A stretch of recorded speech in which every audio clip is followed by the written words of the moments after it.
Good morning, ladies and gentlemen. Welcome to my new video. My name is AJ, and a happy new year. Woo! Happy new year to everyone. I wish everyone will have an amazing year this year. Hopefully it's much better than last year that we had. I got a special show for you today. I'm going to be making 10 predictions in relation to China and geopolitics, and 10 major predictions which I think will happen next year. I will give you the reasons why I made those predictions, and let's see how many of those come true. And don't forget where you heard it first. Before I start, guys, I want to make a quick request. I've got 43 patrons at the moment. Let's try and make it to the magic number 50. That would be amazing. You'll be supporting channels like myself.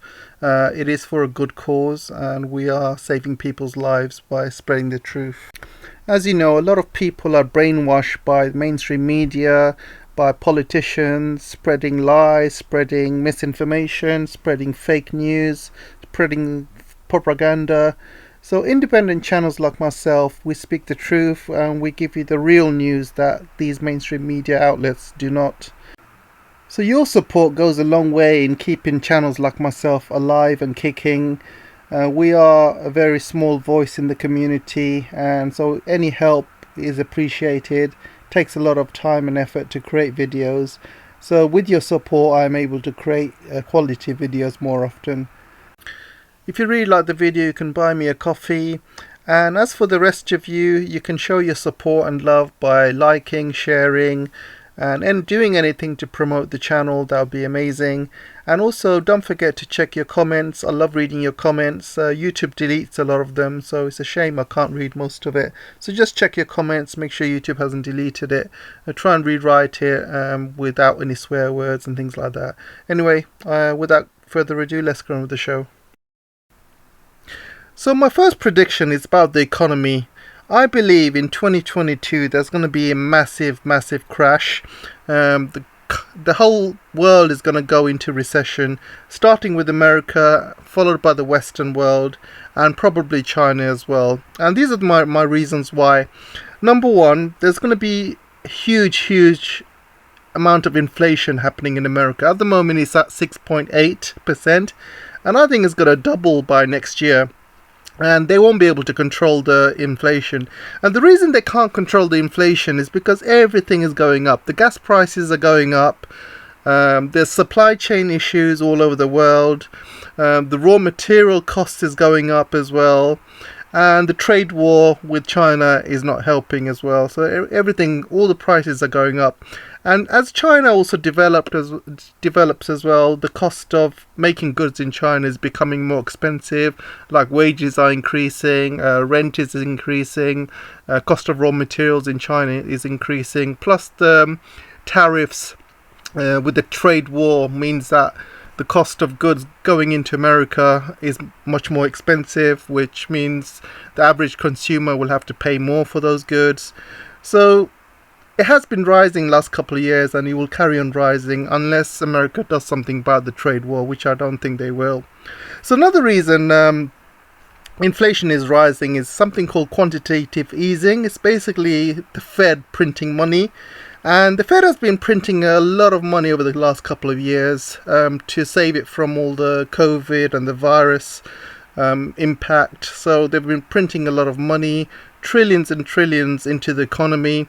Most of it has been government bonds, but a lot of the money is being circulated amongst the public as well. So that's also causing inflation. So you got the inflation, you got the supply chain. And now you have an issue with interest rates, because interest rates have been kept low all over the West at the moment. It's pretty much almost close to 0%. So in England, they're raising interest rates, and they're going to be followed that in America to kind of lower.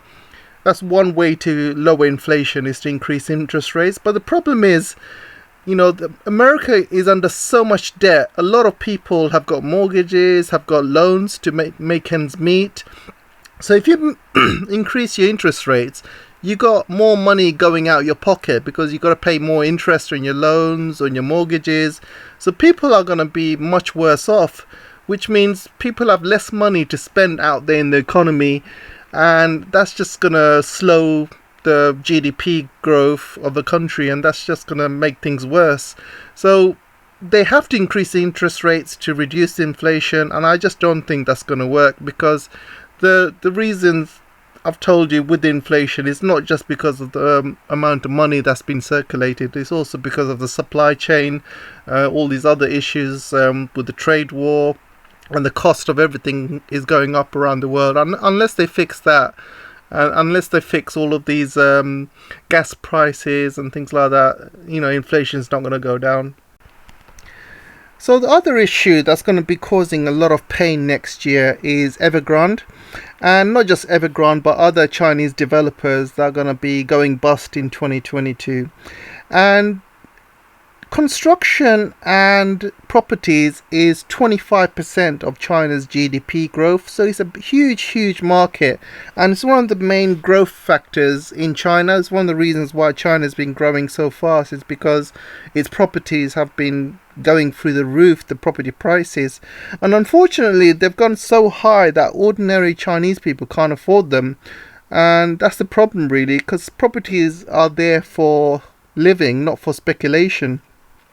So a lot of these companies like Evergrande have, borrowed so much money, and eventually it's all got to bust. And what the Chinese government have been doing this year, last year, is putting a stop to all of these development companies just kind of borrowing money left, right, and centre, and especially people like Evergrande. So they've got about 300 billion in assets. So what the Chinese government have done, they've taken over these assets. They've taken over the football ground and all of these properties and land, and the first priority is finish those developments and give it to the Chinese people. So that's going to be the first priority. The last priority is the bondholders. All of these people that have been lending money to Evergrande and other developers, they're going to be the last people to make any money. In fact, I think they'll not make any money at all. These are international bondholders. So I think it's about 19 billion they will lose. And the next level after that are the banks, all of the banks which have been borrowing money to Evergrande. So they will also lose out as well. So to avoid all of the civil unrest in China and make sure all the Chinese people who have paid for the properties end up with the property and they don't lose any money, the Chinese government will make sure those properties are finished and handed over to the Chinese people. And that's the main priority really. The international bondholders will lose money and the Chinese banks will lose money. So what does this mean? How is it going to affect the world economy? First of all, China's not going to have property as a growth factor anymore. So China's growth for next year is going to be mainly on high-tech technology, renewables, EV, proper growth factors, real growth factors. Using property as a growth is not real growth if you think about it. So that will reduce, which means there'll be less construction work going on in China. And I think there'll be less people working in China, and the raw supplies are going to be going down. There'll be less need for iron ore from Australia and things like that. So in terms of construction, in terms of property, that GDP is going to go right down from 25% to maybe 5% or 10%. I'm not sure. We'll have to see for next year. And that's going to affect the world because China gets a lot of raw materials from the rest of the world. And if China gets less raw materials for the property sector or construction sector, other markets around the world will be affected. So that's an issue really. And finally, the virus is still with us. It's not disappeared. That means China's borders are still going to be closed and the rest of the world is still going to be suffering. They can't open the economy fully. So that's going to be a huge factor. So all of these factors put together as a summary, the inflation is going to carry on going up. There's going to be more issues with the supply chain. Interest rates are going to be going up, causing more pain. Quantitative easing or printing money is going to continue. Construction sector in China is going to reduce, and Omicron and other viruses are still going to linger on for next year. So all of these factors, which will mean that there's going to be a huge recession next year, and it's going to last for quite a long time by the looks of it. So my second prediction for next year is war. So it's not a war that you think. It's not going to be over the island of Taiwan, for example. This war is either going to be in Ukraine, with Russia and Ukraine, or it's going to be between Iran and Israel. So those are the two most likely reasons, and I think China is going to be dragged into both as well. So I'll start with Russia and Ukraine. As you know, there's really heightened tensions going on between Russia and China, and I believe China is actually stopping Russia from invading Ukraine. They're telling Russia to hold on to things. They want to wait until the Olympics is over next year, or after February, and because they know if Russia invades Ukraine, it's going to cause a lot of issues. China's going to be dragged into it, and it's going to cause huge amounts of issues around the world, and China doesn't need that at the moment. So I think China is doing its best to kind of calm Russia down. Once the Olympics is over, I believe Russia will kind of go ahead with Ukraine next year, unless US gives some sort of guarantee, or NATO gives some sort of guarantee to Russia, which I doubt they will, but we'll see. But other place I think is going to be a most likely reason for war is Iran. And as you know, the JCPOA negotiations are still going ahead, and that's not going to be fruitful at all. And from what I heard, those negotiations have pretty much failed. And Israel is probably going to be attacking those nuclear facilities at some point next year if those talks fail, and that's going to start another local major war, and that'll probably drag America into it as well, and China will also be dragged in, because Iran is, as you know, a very important partner for China, and Iran gives a lot of oil and gas to China as well, plus there's a lot of investments in Iran by China. So China's not going to sit back and let Iran get invaded like Iraq. So that could be an issue as well for next year. But we'll see how that develops. So number 3, climate change. 2022 is going to be a major year for climate change. There's going to be more droughts. There's going to be less water around the world. There's going to be more fires around California. There's going to be more floods around the world, and more floods in China as well. Climate change is going to be hitting us big in 2022, and there's going to be more cyclones, hurricanes, tidal waves. Could be even an earthquake around Japan as well. So, 2022 I think is going to be major year for climate change. One of the countries that's going to be affected a lot is India. And I don't know if you guys realize, but India is losing a lot of water. Last year they were pretty much nearly having a drought. There were people going hungry. There were cities without any water, major cities like Delhi, for example. So they have this year run out of reserves. And next year, when the drought happens or the same thing happens, there's going to be major issues. And there could be some climate wars as well.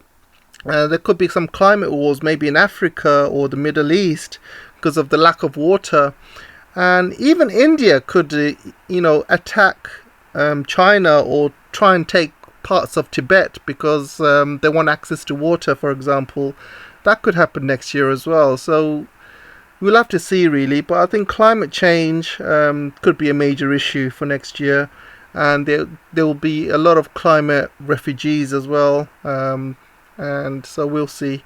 But I think 2022 is going to be a major year for climate change. So number 4, technology. So this is 2022 is going to be China's year for technology. And as you know, it's going to be the year of the water tiger. And that shows strength, courage, determination. And I think China is going to show its strength in technology for 2022. It's going to have increased sales in EV. IoT devices, AI, quantum computing, and it's going to be the world leader in renewables, nuclear, green technology, hydrogens, you name it. I think China is going to be the largest tech hub in the world in 2022. China in 2022 will overtake America in terms of research and development and spending, and also it could surpass the US and become the world's leading investor in scientific and medical research as well. China will have a lot of new technologies that's going to be coming out of the 5G as well. They will have 5G base stations covering all of the major cities around China, and all of these new technologies are going to be coming out of it. Things like automated driving, virtual reality, AI, quantum computing. So 2022 will be China's year, and one of the big surprises I think on 2022 that China will reveal is semiconductors, and I think it's going to reveal a DUV machine that China has built all by itself, and also it's going to release new technologies in terms of photonic chips and carbon-based chips as well. And graphene technology is going to be implemented in China next year, and China's going to be a world leader in graphene. So many things in terms of technology China will be a world leader in, and it's really going to be a very exciting year for China 2022 in terms of technology. But one of the major news is going to be the semiconductors, and it's going to be a middle finger to the rest of the world saying, you know what, you cut us off from semiconductors, so this is the middle finger to the rest of you who says we can't do it, we can't make it by ourselves. And I think 2022 will be China's year, and it's going to be a start of all of this self-sufficient semiconductor supply chain. So number 5, decoupling. The decoupling with the US will continue, and the US has already made strides. They're already banning all products from Xinjiang. They're doing diplomatic boycotts. So they're putting lots of Chinese companies in blacklists. So America's going to continue that action in 2022, and I think 2022 is going to be the year where there's going to be a lot more decoupling between China and USA, and America's going to be suffering because the supply chains are going to be further destroyed, and the cost of these cheap goods coming from China are going to get more and more expensive. And as usual, the American taxpayer will be burdened with the costs, and they'll have to pay the increased costs. And more and more people are going to go into poverty in America, and more people are going to be going homeless because of it as well. Number 6, trade. So 2022 is going to be another bumper year for China in terms of trade. I think their exports are going to be increasing all throughout the world. Imports are probably going to be increasing as well, but the increase in trade is mainly down to a number of things. Number one, that there's still a virus going on, so and the supply chains of the Western world and most of the world is still non-existent or very, very bad. So they're going to be relying on China to be the factory of the world and supply them cheap goods. So that's going to continue. There's going to be more and more orders coming from China in 2022. Other things in terms of trade, the RCEP will drive the economy in ASEAN countries, and that's going to start in January 2022. So ASEAN will develop as a result, and there's going to be more trade happening between the ASEAN countries and Southeast Asia and China as well. And so that's going to drive the economy, drive the GDP as well.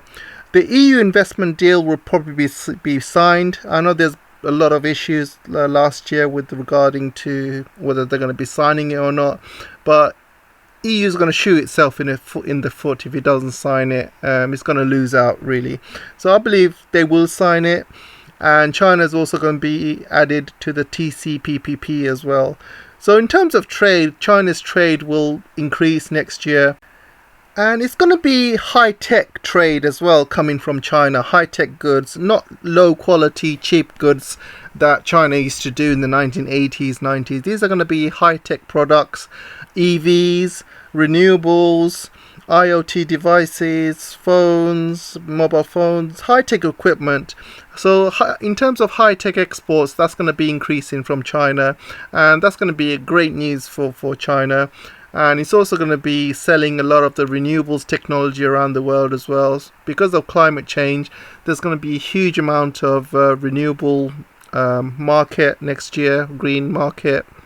And a lot of countries will want to go green, and China will be the main seller of that.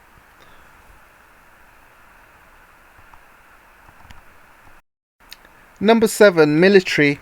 So 2022 is going to be another major year for Chinese military. They're going to be releasing their own homemade aircraft carrier in 2022.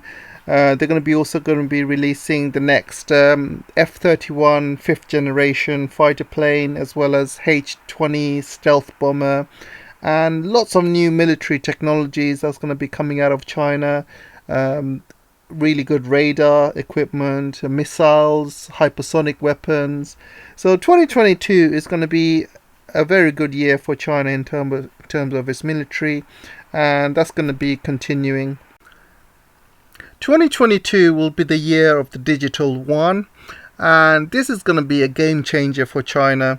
So with this being released next year, they're going to have a digital Silk Road where all of the countries that China trades with will be trading in the digital yuan. And a lot of countries that are sanctioned by America, they're going to start using the digital yuan as well, which doesn't get tracked, doesn't get traced. So a lot of countries like Iran, China can work with. North Korea, they can work with as well. And it's not going to get traced. So digital yuan will be a great way for a lot of countries that have been sanctioned to be trading with China and not to worry, and also Russia as well. Don't forget. So as more and more countries use the digital yuan for trading, whether it's the Silk Road or just do normal trading, or whether it's buying oil from Iran, for example, or oil from the Middle East. More and more countries that use the digital yuan, it will increase the digital yuan value, and also it will increase its reserve currency around the world as well. So that's a good thing. The Chinese yuan will get stronger as a result, and the American dollar will get weaker. Number 9, high-speed rail. So 2022 is going to be the year where China's going to be releasing new trains which can travel 600 kilometers per hour. And that's going to be an amazing new technological advancement. It's only like 5-10 years ago where they didn't have any high-speed rails, but now they're nearly all over the country now. And next year, 2022, is going to be a time when a lot of these high-speed rail projects are going to be complete, or they have matured, and it's going to be great for the country. There's a lot of stories going around that high-speed rails are causing a major debt in China, and there's a big debt problem that they're not making money back. I mean, this is just fake news, guys. Whenever I hear stories like that, I just laugh because, first of all, these are infrastructure projects. You can't expect to make profit in the first year of building a high-speed rail. I mean, I'm in UK, and we're building a high-speed rail as well, and it's not fast as China, but they are already over 100 million over budget.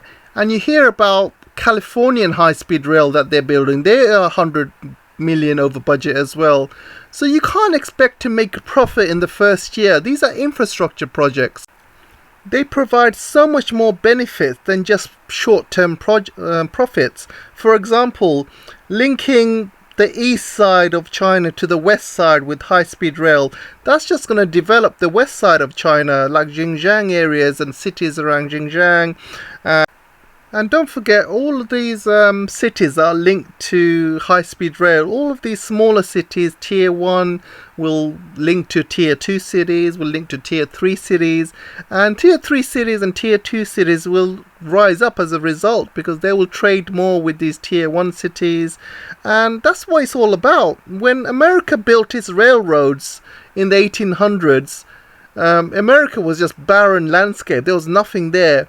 America built its wealth through infrastructure. They built railroads going from one side of America to the other, and because of its railroads, it became the most powerful country in the world. So you can't say infrastructure is a bad thing. You can't want money straight away. You know, these things take time. You don't see the benefits until 5 years later or 10 years later. But you will see all of these cities connecting to high-speed rails and connecting from Xinjiang to the east side of China. Xinjiang will develop over the next 5-10 years. People will get richer because they're trading more with the rest of the country. It will have access to more people, more goods, and China will become richer as a result. More people will come out of poverty, move into middle class, and some of these middle class will become rich around the west coast or the third tier cities, fourth tier cities, second tier cities.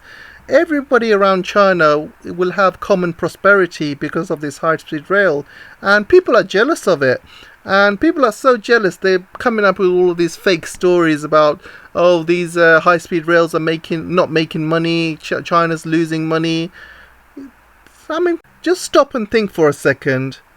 You know, not having any infrastructure, that's not going to help anybody. But having infrastructure, giving people access to high-speed rail so they can go in and out of their cities, trade with other local cities or faraway cities around China, and trade goods, trade money, and that's just going to help China in the long term. This is a long-term project, it's not a short-term project. You can't expect to make profit in the first year, second year. You know, you got to look at the long-term benefits what this high-speed rail provides, and 2022 is a year where you will see a lot more benefits, and a lot more people will start using it, a lot more people will start trading with it, a lot more projects will complete around China, and also a lot more higher, faster trains are going to be in service. So you see, these are all long-term changes that are going to be happening over time. And don't forget, a lot of these high-speed rail, they're cheap at the moment. They're very, very cheap. And they're cheap for a reason, because the Chinese government want people to use high-speed rails instead of flying. And, you know, they can increase the price at any time, but they don't want to. You know, if it was all about profit, they would have increased the prices and stuff. But no, they want everyone to start using them. You know, it's very cheap to go from one side of country to another, and it's all going to be a great thing for China over the next few years. Watch this space. Number 10, virus. So I'm going to make a final prediction regarding the virus. I think the virus will fizzle out by the end of 2022. This is for a number of reasons, because each mutation it does is actually less and less severe. Like the Omicron is actually less severe than the Delta. A lot more people are being vaccinated around the world, and a lot of people are building their immunity based on having the disease and recovering from it as well. And I think by the end of the year, it will become like a flu-like virus, like an ordinary flu-like virus, and it won't be deadly like when it first came out. So I think we're going to have to suffer for another 6 months or 9 months with the virus, but by the end of the year it will pretty much clear and it will become like a flu virus, and the whole economy will start opening up. In terms of China, they will open up their borders, which means people can travel in and out, and that's going to bring more money to China in terms of tourism, and everything will go back to normal again. So let me know what you guys think of all my predictions. Do you think all of them will come true, or do you think some of them will come true? So let's discuss it on the comment section. Anyway guys, again, Happy New Year, and I'll see you in the next video.